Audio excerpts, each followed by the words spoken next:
I have given the privilege no nga mag-share sa inyo karon sa pulong sa Ginoo, and I do believe that the Lord has something for us this morning. Do you believe that? Na dili gid masayang ang atong pag-adto diri sa church this morning kay naagay pinasahi nga itudlo ang Ginoo. Dili lang sa inyo ha, pati pod sa ako ang nag-share. Kay tungod kabalo ta kita tanan, ang pulong sa Ginoo is para sa tanan, especially katong willing maminaw, makatuon. Amen. So, mag-pray ta. Heavenly Father, Lord, we thank you, Lord, for this morning. Give us, Lord, a teachable heart this morning, Lord. So, we just want to glorify you, Lord, in Jesus' name. Amen. So, ato ang topic for this morning is restoring relationships through prayer. So, ang pasabot ana, kung sa Bisaya pa, i-restore ang mga relationship pinaagi sa pag-ampo. Nabadiri nga naamoy mga relationship nga na mga pagkalainay, na ay mga di pagkasinabtanay, o usahay feeling nato nga murag, it's kinda murag lisod siya i-restore. Like, mo start kag approach, dili gyapon effective. So mga inana, kinsay nakatry ana? Okay. So sa atong topic, ang pagsabot anang restore is to restore something to its original condition. Sa ato pa, before you were once so close or you like each other, pero somehow something happened that kinahanglan siya i-restore. Kay na ay something na hitabo, it could be anything, di ba? So it could be from our family, wife, husbands nato, friends, or etc. Tama ba? Relationship na sama ani, na ay hurting, na ay trust issues, na ay bitterness, na apoy hopeless. Hopeless na. Pasabot, you think that it's impossible to restore again. Amen. So again, it could be your friend, churchmate. It could be someone nga naadiri right now. Or it could be your father, tong mother. It could be your brother. It could be your sister. Or anyone that is close to you. Because if that someone is not close to you, won't be affected that much, di ba? Pero pag someone na close kay nimo, and naay nahitabo na siya gibuhat nga dili ka katuo nga iyahang gibuhat, sakit kaayo.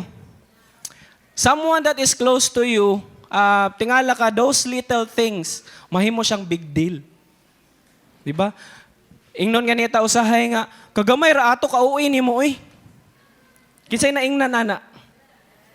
Oh, di sila mo hands up. Ako ni hands up ko. Okay. So, since we poured out something to them, we expect something back. Di ba? Kay close naman. Something na naana kay na-invest or friendship, naanay time. Pero, you won't expect nga something happened na nagkalamat ang relationship. So, prampan kayo ni sa mag-igsuunay.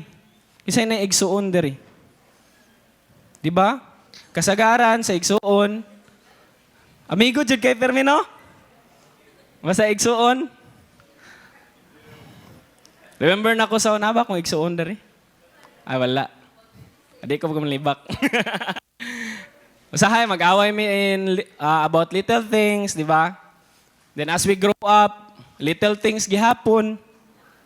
Pero usahay, mabig deal siya.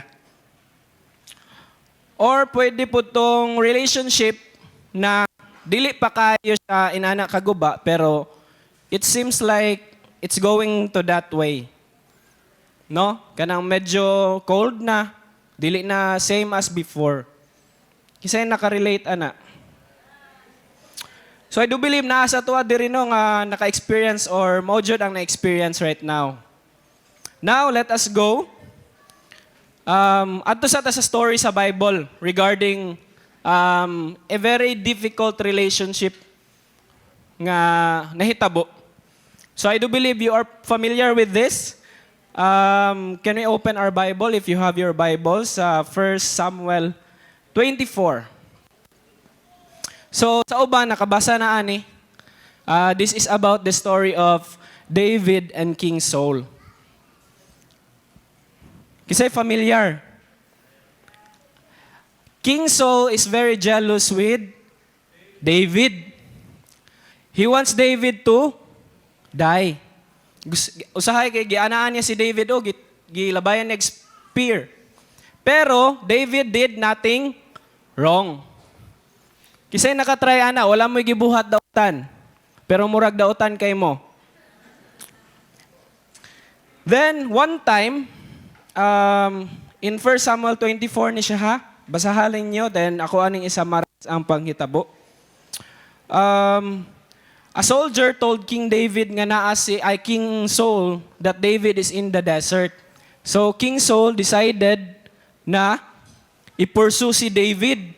Decided to come with, sabayon niya ang 3,000 men. Imagine, isa ra ang, gamay ra sila. Actually, namang igapoy kauban si David dire, pero 3,000 men yun iyang gipadala. Along the way, si King Saul, along the way, he found a cave and relieved himself there. Kanaw, imagine na ang cave. Isulod si King Saul. Then unknowingly, David and his men was inside that cave. Naapoday si David inside the cave. Then, pero nasa sulod nga part, wala ka bantay si King Saul. Ana din ang ang kauban ni David. David, mauna gyud ni ang gitakna sa Ginoo. This is a time that the Lord has set that King Saul will be delivered into your hands. So, ana siya, I will give your enemy into your hands for you to deal with as you wish. Then si David, nagkamang siya, unnoticed and cut off a corner of Saul's robe. Cut down niya tong namay sanina sa unang taas robe ang tawag. Siguro nagpahuway si Saul, wa siya kabantay, gikat po to ni David. Afterward, nakonsensya si David for having cut off a corner of his robe.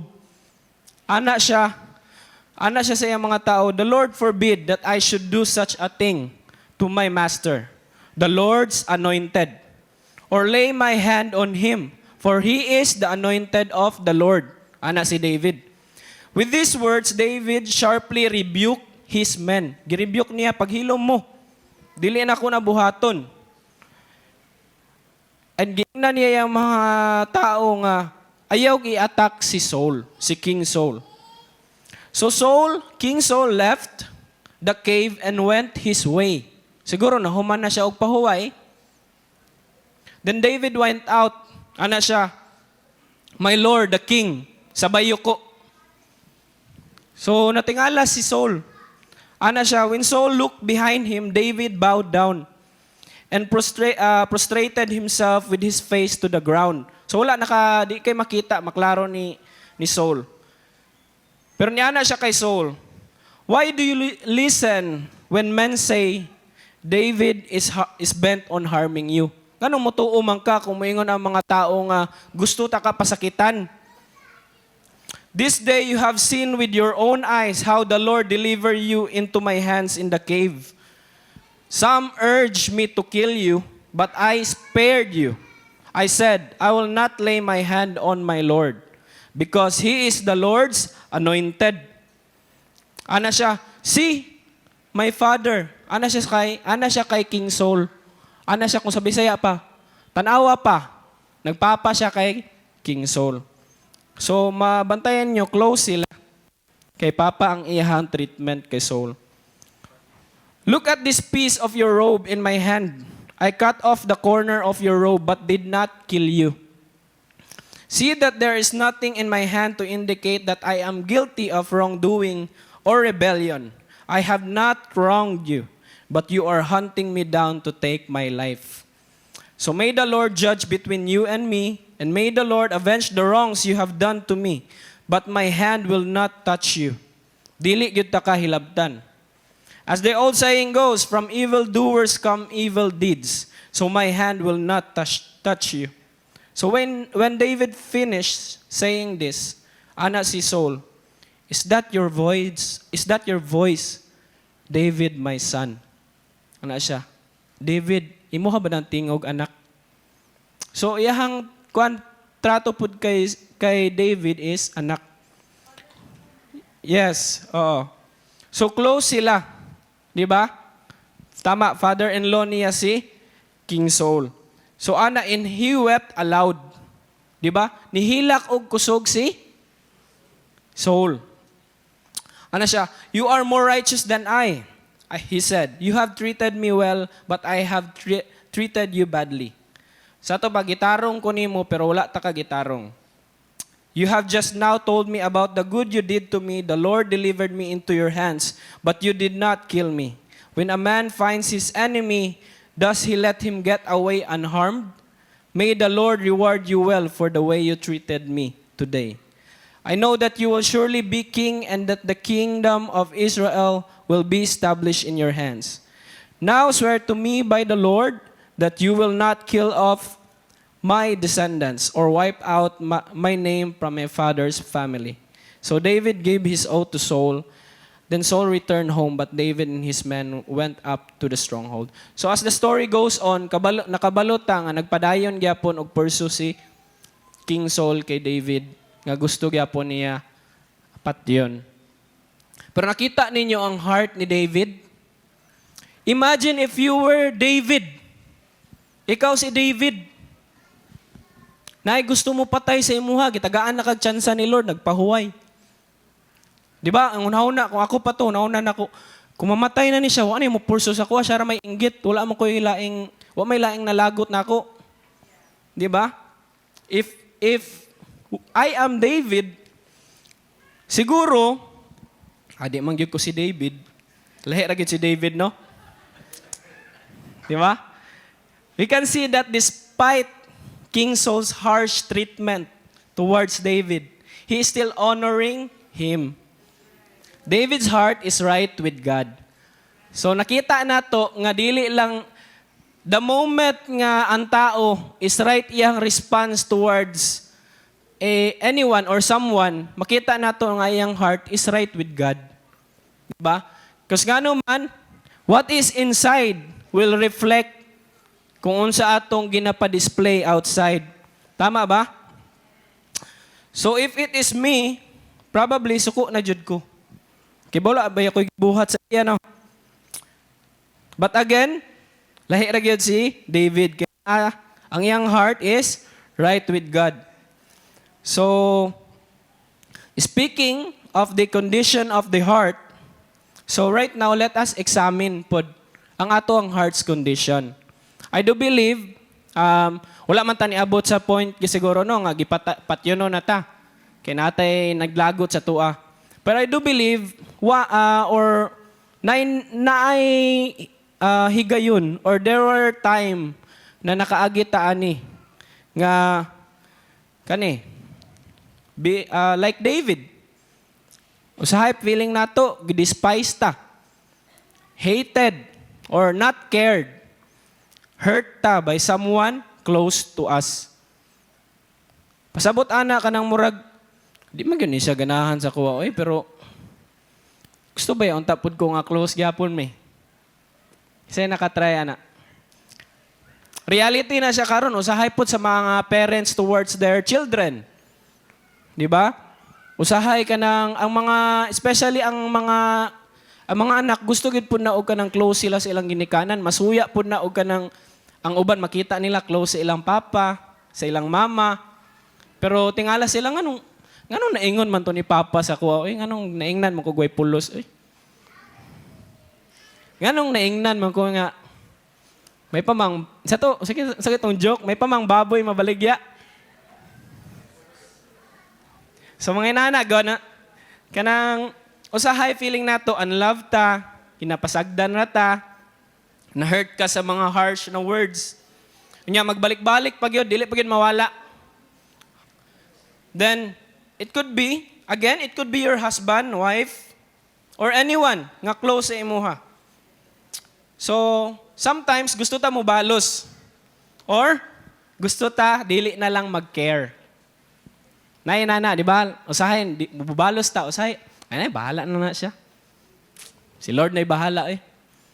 But are we doing something?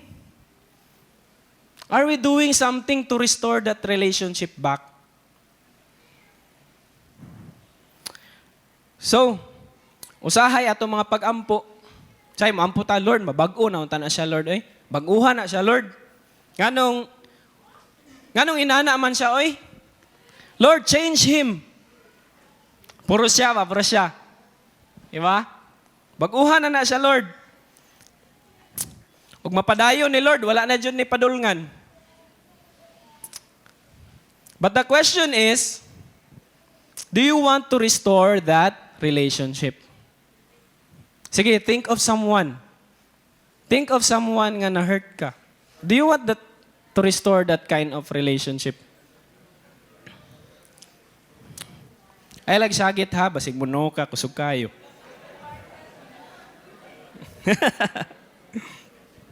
So, tanaw nato ni nga verse, Hebrews 12:15. See to it that no one fails to obtain the grace of God, that no root of bitterness springs up and causes trouble, and by it many become defiled. So, sato pa ang root of bitterness daw, daghan ana og kanang tungod anang pagka-bitter, daghag nga daot ana. I remember one of my experience is nako'y kalain sa close nako. Then, di na ko ingon. Tabian baya mo. Anyways, the moment nga na ako'y kalain na, halos tanan nilang niya ginabuhat, makalain na gyud. Sa kabantaya na. Oh, kanang feeling nimo kanang sa imuha directed tanan yang ginabuhat, mura ginatuyo na niya, palaguto na jud ka. Pero actually, ikaw ra dito. Ikaw ra din naghunahuna ana. So, mauto ako ang feeling. So, nahimo kong hurting and bitter. And in it affected most of the areas of my life. So, even pa man sa akong decision making, usahay, mupop up kalit, nga katong nahitabo, maglagot ka, say, aburido na ta, and tungod sa tong kalagot, madamay po ng uban. Diba? It affects even our relationship to other people. Kaya tungod hurting ta. But when I started to let go and let God, moto, I realized nga ako ra gyud ito. Sometimes manggod maapektuhan ta, we are affected of something not the intention of the other person. And it started like that. Then wala na. Nagkalamat na ang relationship.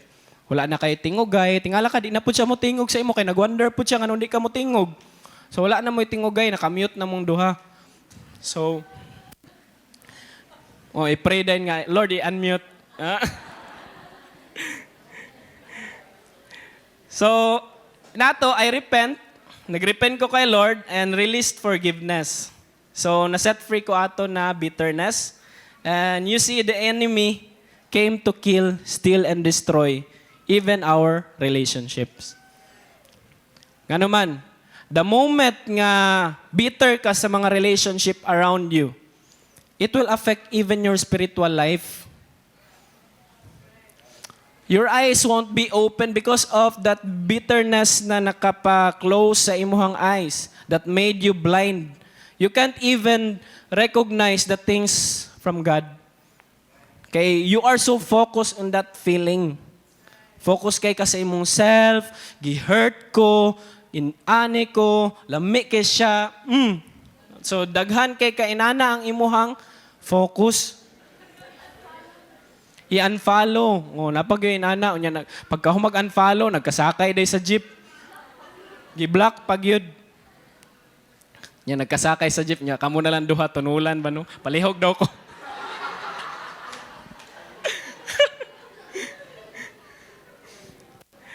So, unsa ang kuan ato? We have to be always humbling ourselves to God so God can move in us. So ana, the moment, nga naman, you won't know you're blinded because you're blinded. Diba? You're blinded by those hurts. And only God can reveal it to you. So, kinahanglan tag natay kasing-kasing nga humble down ta kay Lord. Kay always maguna moingon ta nga iyahag itong sala, iyahatong sala. Dili to ako wala jud ko gibuhat ba. Maayo man ko nga tawo. So, iyahag ito, focus kay ka sa iyaha dito. Pero kay tungod na sa imuhang pagka-blind. But only God can take away that blindness. So, let's read this verse. Matthew 6:14-15. For if you forgive other people, basahon daw nato be? For if you forgive other people when they sin against you, your heavenly Father will also forgive you. But if you do not forgive others their sins, your Father will not forgive your sins. So, Sharo, mo answer pa mugnoan ang question? Di ba? Do you want to restore that relationship? If you will say no, pasabot, you are not willing to forgive. If you are not willing to forgive, then the Lord said, the Father will not forgive you also. Di ba? Sa ato pa, the moment that we let the pride to come inside our hearts, nga dili ta willing, nga mo forgive, maski unsa pa na kadako nga offense, or usahay gani gamay kayo pero mura na tog padakuon. Dili pa kita willing mo forgive. 'Di ba? So sa to pa, we could do ministry. We could do a lot of things for God. Pero kung iset aside nato ni ang unforgiveness or ipabili nato sa tong kasing-kasing, the Lord will not forgive us also. Tama ba? 'Di ba? Naman na sa pulong sa Ginoo. So your answer must be yes. Because bitterness leads to something. Naipadulngan ang dili, magpasaylo. So, ana po sa Psalm 66:18, if I had cherished sin in my heart, the Lord would not have listened to me. So we are talking about prayer. Unsa may connection to prayer about ani? Sa to pa ana si Lord sa iyang word nga kung ipabilin daw nato ang sala sa tong kasing-kasing, dili daw ta paminawon sa Ginoo. Di ba? Tanawa ninyo sa inyong Bible, Psalm 66:18. If I had cherished sin in my heart, the Lord would not have listened. So dili ta paminawon sa Ginoo. So sa to pa, tanggalon na to na. I tell you, if you forgive, ang mas maka-benefit ana ikaw. Amen? Ikaw ra ang luoy, hindi ka mo forgive. Oh, let's tanaw na to po ni ang verse nga gitudluan ta ni Lord how to pray. So pray then like this. Our Father, I do believe kabalo mo ani. Our Father in heaven, hallowed be your name. Your kingdom come, your will be done on earth as it is in heaven. Give us today our daily bread and forgive us our debts or sins as we also have forgiven our debtors. Sa ato pa, Lord, pasaylo ako sa kong mga sala, kaya gipasaylo po na ko itong mga kasala sa kuha. So naana sa kuan, this is how you pray. Di ba? So every time mo pray ta, dapat we have that heart to be willing to forgive those nga sakit sa tuwa, nakasala sa tuwa. Amen ba? So usahay magampo ta para mangayo lang og kasulbaran sa itong mga concerns o kanang bread. Focus kayo sa bread. But the Lord gave us guidelines how to pray, not only to receive, but also to release. Release forgiveness. Dili lang puro take, but also to release. So napod tay ipagawas ang kapasayloanan. So the answer to this question is yes. Yes ba? Tama ba? Mo yes na ba mo ani nga question? Wala na may choice. Gibutangan na ako yes. Do you want to restore that relationship? Pangutanay mong katupad. Do you want to restore that relationship? If it's a yes, so then I tell you there is good news. There is power in prayer. Remember the time nga niingon mo sa tao nga naka-hurt sa inyo hap? Ay na ni usab babi, pagbag-o na unya giusab ra de gihapon.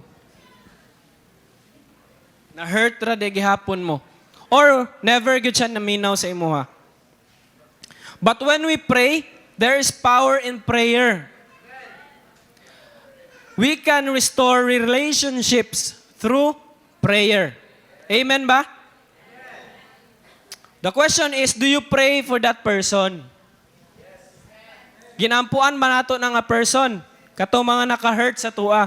Ana man gani si Lord, love your enemies. Pray for those who persecute you. But how about your loved ones na naka-hurt sa imuha? Are you praying for them? So, dili ta gusto magpagahi-gahi kay Lord. Kita raang luoy. So, here comes the next question. Are you willing to be changed? You know what? We don't have control over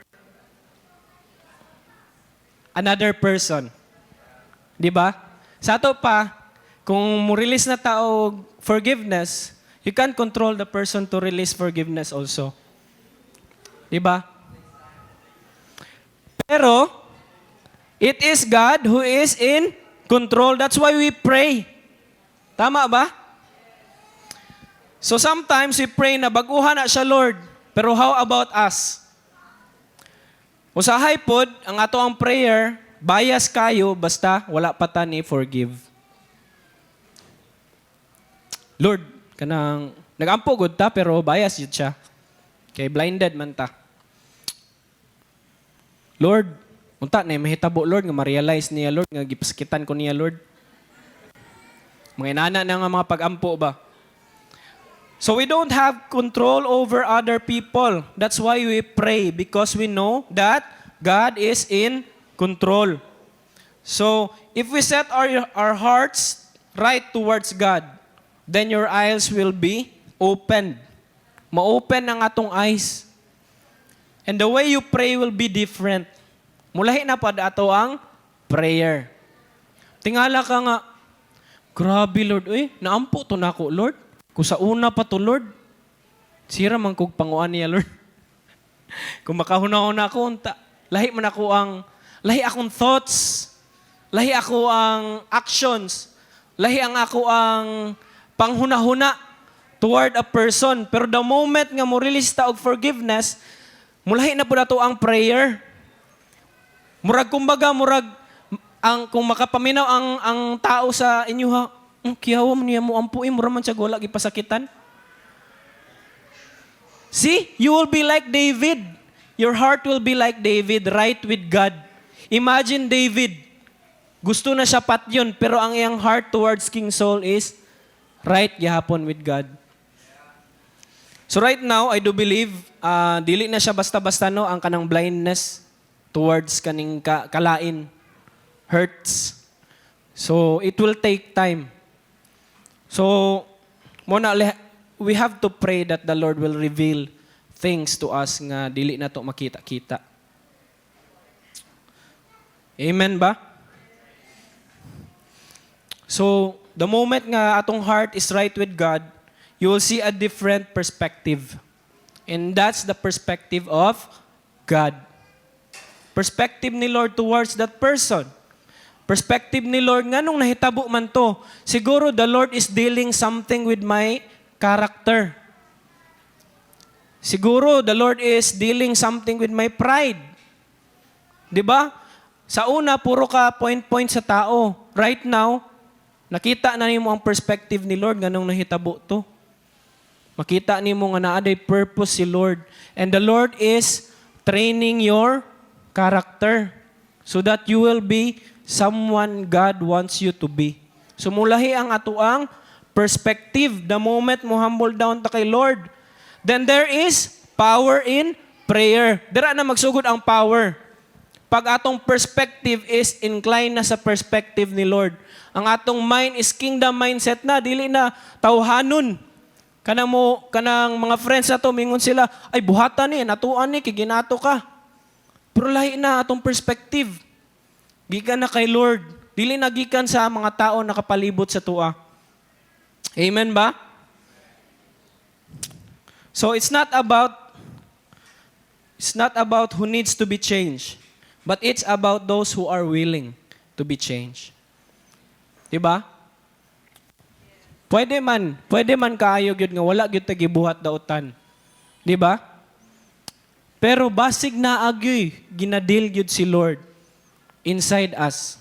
That is preparing us for the coming days. Kanay mo doon sa to, kuya. Grabe kuya, bag-hurt ko sa kuang-kuan, kuya. Nya dito ni mo na-realize, hala, gipaagipod ko ni Lord, ana. Niagipod ko, ana, and that's why napod ko yung ma-input towards this person. Amen ba? So, the power in your prayer is God's power. So I tell you, dili kay tungod ni pray mo na mo'y power, pero gikan na sa Ginoo na gahom. Amen. When you pray, you are inviting God to exercise His power over someone. Because we know that it's only the Lord who can transform us, so it's also the Lord who can transform that someone. Amen ba? So dili kita ang makapabag-o sa tao. Ang Ginoo ra gyud. So that's why ginapa sa Ginoo nato na siya. Dili ta mo ingon pagbag-o na ana. Or daghan kay kag buhaton, magbuhat ka guidelines, una imong buhaton, mag-inaani ka, ani ka. Dili si Lord ang makapabag-o sa tao, dili kita. That's why ang title karon Restoring Relationship Through Prayer. Through prayer ra gyud na siya mga igsuon. Imposible kayo by our own strength. We cannot change a person. Kabalo ang mga magkuan ani, husband and wives. Amen. We cannot even change our partner. Si Lord ra gyud makapabag-o. Sa tuwa pong kaugalingon, si Lord ra gyud ang makapabag-o. That's why we really need the Lord.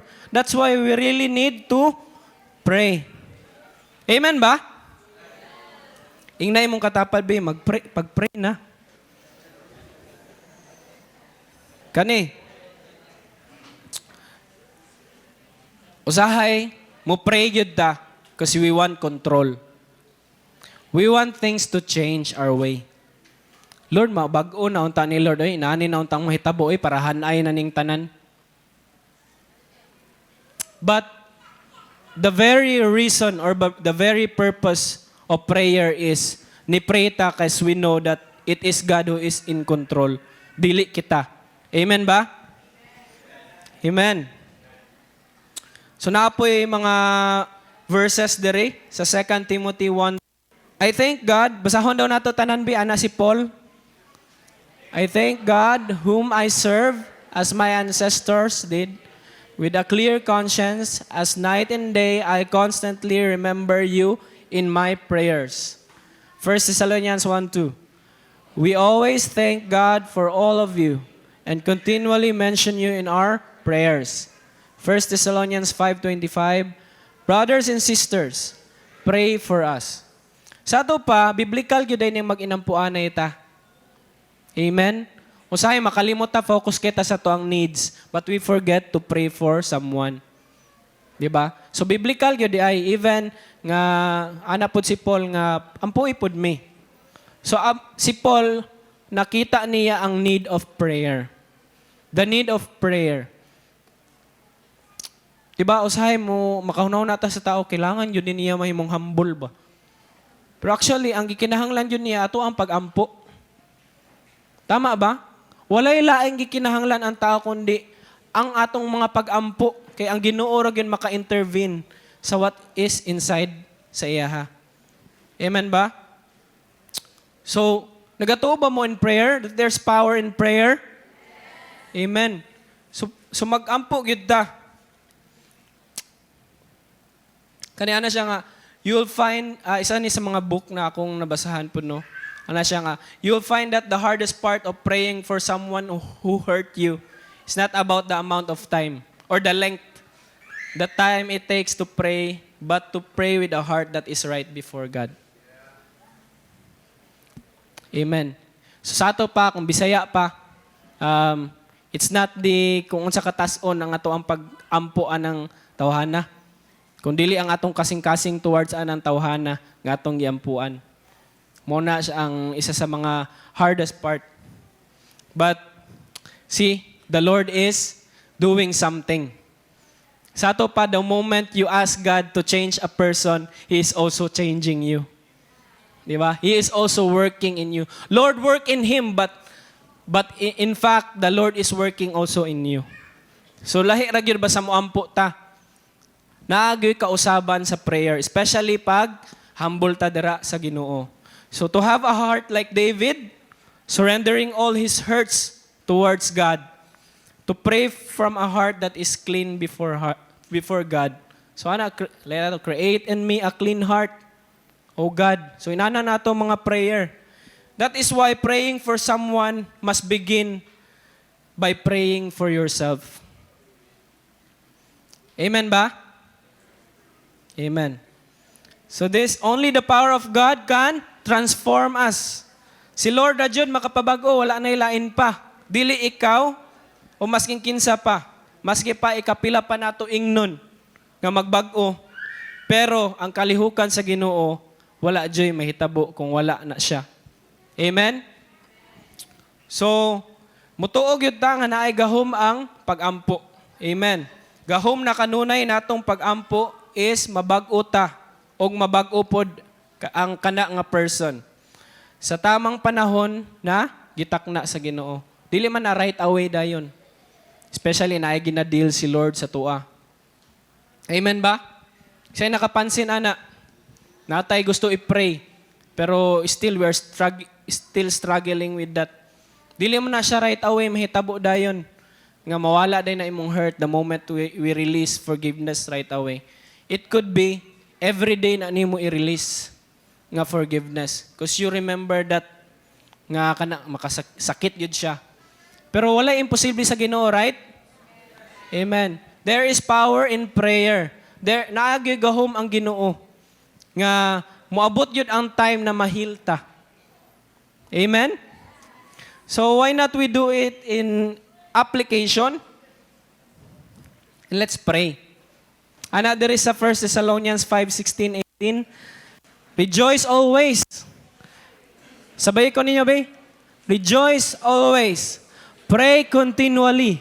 Give thanks in all circumstances. That this is God's will for you in Christ Jesus. So ang gi-highlight nako dira, pray continually igsuon. Perminti padayon. Because the Lord is working in us. Amen. In the morning, kanang wake up ta in the morning, magpray ta. If there is something inside you nga sakit, ihatag na sa Ginoo, i-surrender na sa Ginoo. So we will not stop on praying. Padayon ta sa pag-ampo, walay undang-undang. Amen? So as an application right now, I do believe nga while ga-speak si Lord sa inyong kasing-kasing karon nga morning, na ay mga person in your mind or na-remember ninyo. Diba? Na-remember mo nga, sikita ato yung gibuhat oy. Or, Lord, maglisod man dyan ko o ka nang forgive. And, Lord, tabangi ko, Lord. So right now, mag-pray ta individually. I-pray na to ang atong self na tanggalon ni Lord ang ato ang kanang blindness to from bitterness, and mag-release ta og forgiveness. Come on, let's pray. Yes, Lord. Lord, you know the condition, Lord, of our hearts. Nakakita yung ka Ginoo, Lord. You are not blind, Lord, of sa mga hurts, O God, Lord, inside us. Lord, sa mga butang, Lord, na nabuhat sa mua, Ginoo, God, Lord, that we think it's unfair, O God, Lord. But Lord, right now, thank you for your word, O God, Lord. That, Lord, that you reminded us, O God, Lord, that you are working on something, Lord, in us. So, Lord, we declare in the name of Jesus and by the power of the Holy Spirit, Lord, that you'll open our eyes, O God, Lord, and that, Lord, we will not be blinded, O God, Lord, by those hurts. In Jesus' name, O God. Hallelujah.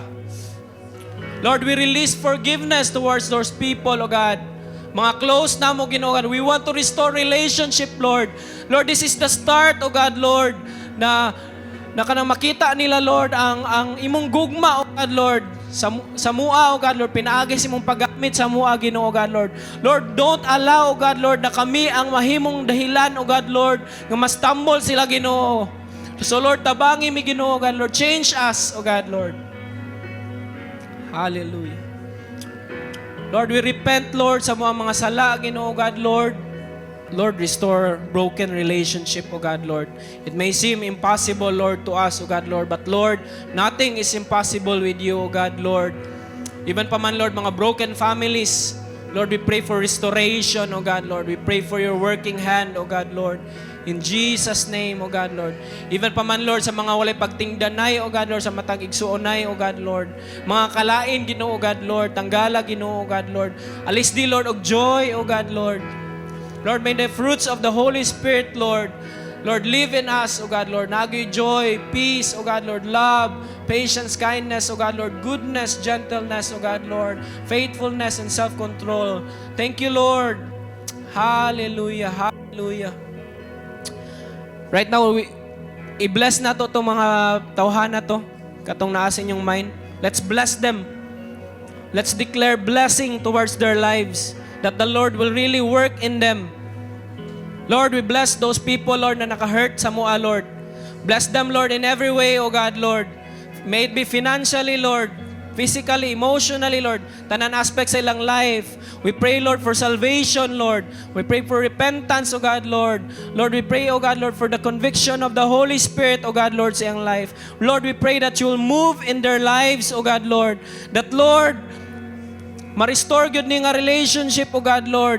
Lord, dili sila mo grow, Lord, nga bitter, O God, Lord. But, Lord, they will grow, O God, Lord. Along the way, O God, Lord, they will serve you, O God, Lord. In Jesus' name, Lord, we pray for our relatives, our friends, O God, Lord. Tanan tao, Lord, nakapalibot ka namo, God. Ginoo, O God, Lord. We pray for salvation, Lord, in Jesus' name. We speak life, O God, Lord. We speak for the move of the Holy Spirit, Lord, in their hearts, O God, Lord. Ikaw lang yung makabago sila, Ginoo. Dili kami, Ginoo, God, Lord. So, Lord, we come humbly right this morning, O God, Lord, to you, O God, Lord, knowing, Lord, that we cannot do anything without you, O God, Lord. So, Lord, have your way, O God, Lord. Ikaw yun magapamuhat, Lord, sa ilang mga kinabuhi, Ginoo, O God, Lord. Sa mong mga pamilya, Lord.